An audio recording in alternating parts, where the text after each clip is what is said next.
Hello, my dear, cherished, darling students. I trust that the last week has been restful and you have recharged well enough to jump ahead for the coming term and weeks that we've got. This is obviously pre-recorded tonight. There's some sound in the background, so hopefully it is okay. Now I'm going to be discussing the activities for all classes in order from Year 12s to Year 9 History, then Year 8 History, then Year 7 Geography. So please skip ahead to your subject and just so it isn't wasting time for you. Now, for my dear Year 12 students, I hope that you were reading a bit over the holidays, but no pressure if you weren't.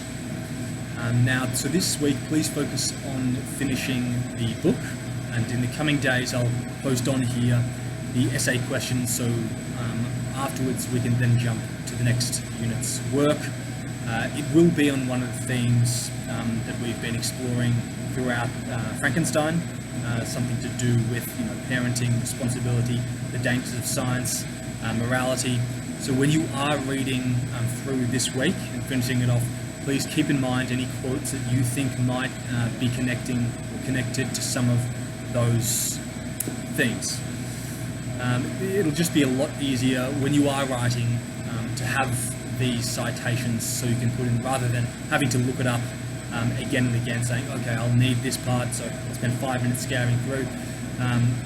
It might be boring for you, but it's the best possible way for us to research and for us to write, as well as reading. So, if you have any questions, then as always, either video call me, as some of you have done, or email me, and I'll get back to you as soon as I can. I do know that some of you did ask for a letter of recommendation. I do apologise, I haven't done it yet. I was in the Dominican Republic over the last week enjoying the sun and the ability to walk around, which was phenomenal. And I will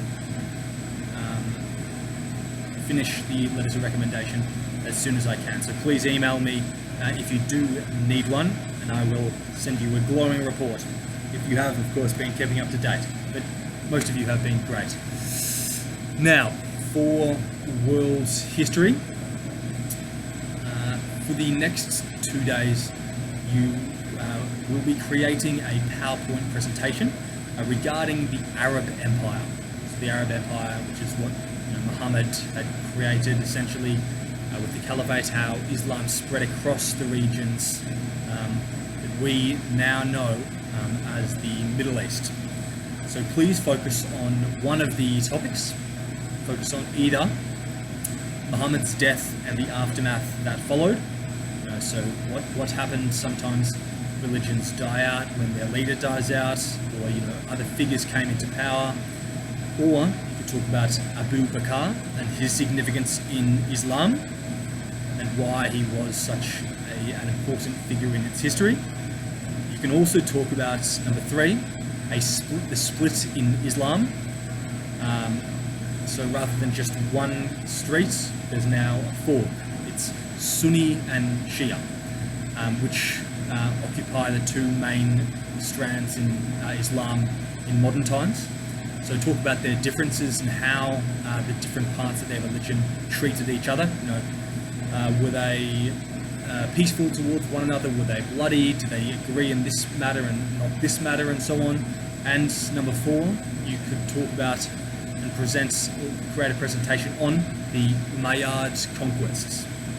So what was it? The famous battles, where it was fought, and why it was fought, and also why it was significant. As always, when we study history, we're not just focusing on just things that happen for no reason. We just might find it interesting, but there's reasons why we study these texts. Why are they significant? What did it lead to?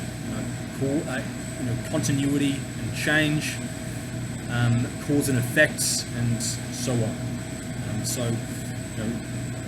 any of these four you can work on. If you have a different idea or a different topic that you think might be interesting, that is in the text and in the curriculum that we're studying, by all means, please don't hesitate to contact me or with any other questions.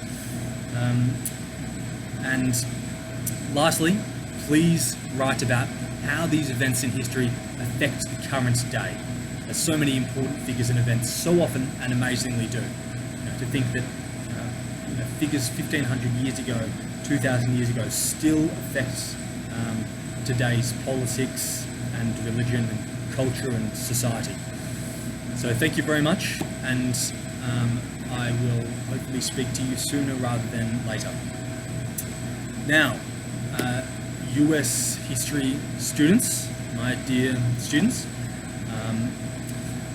so again, it is good to be back and teaching you about one of the most important events in human history, which at this point in the curriculum is the Revolutionary War, the War of Independence.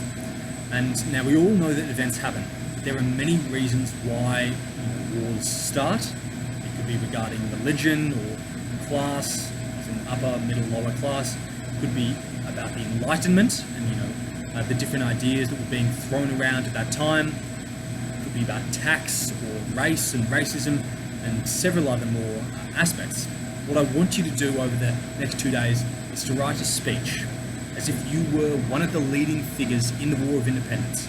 So you'll have to look up some of the leading figures. It could be George Washington, Benjamin Franklin, or some of the other lesser known generals and commanders and writers even. Writers have a large impact in the way that people think, and naturally thoughts become actions. So they are intrinsic and integral to history and to society today as well. So in the speech, I want you to discuss the reasons why you and thousands of Allied Americans are risking your lives. I want you to try and think as they did.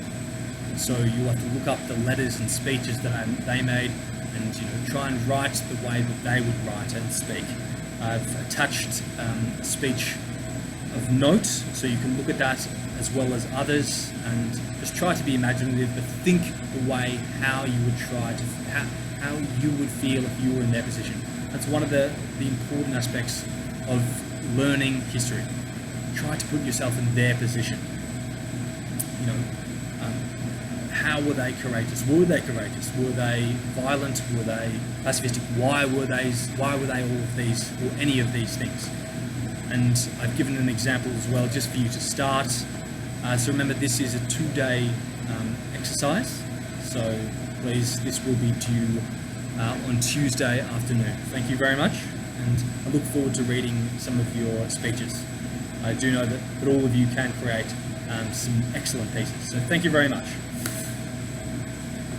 And finally, for my dear Year 7 Geography students, again, I hope that you had a week's rest, recharge, and to get back into learning.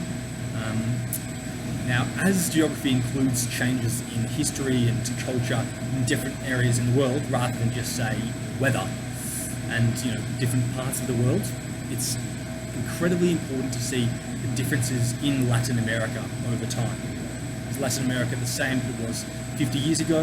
If not, is it because of a war or a different cultural change, and so on? So for today's activity, I'd like you to please write half a page to 3/4 of a page about the events, the effects, should I say, that the Spanish had on the native inhabitants of South America and Latin America at that time, in the 1600s and around that century. I've included a video to help you understand what happened. In your writing, I want you to please include what the Spanish wanted. So why were they there? Were they there to preach Christianity? Were they there for just the sake of exploration, to potentially get allies? Were they there for riches? Were they there for power? Were they there because they were racist? Any particular reason? Were they there because they wanted to help the natives? And if you have any questions, please let me know. Again, I'm just a video call or an email away. and I look forward to reading your responses. So again, it is great to be back teaching you and for you to be learning. And if you have any questions, or even if you do want to speak in these trying times, do not hesitate to contact me. So thank you very much, my dear Year 7s and my dear other students, and hopefully I will be seeing you sooner rather than later.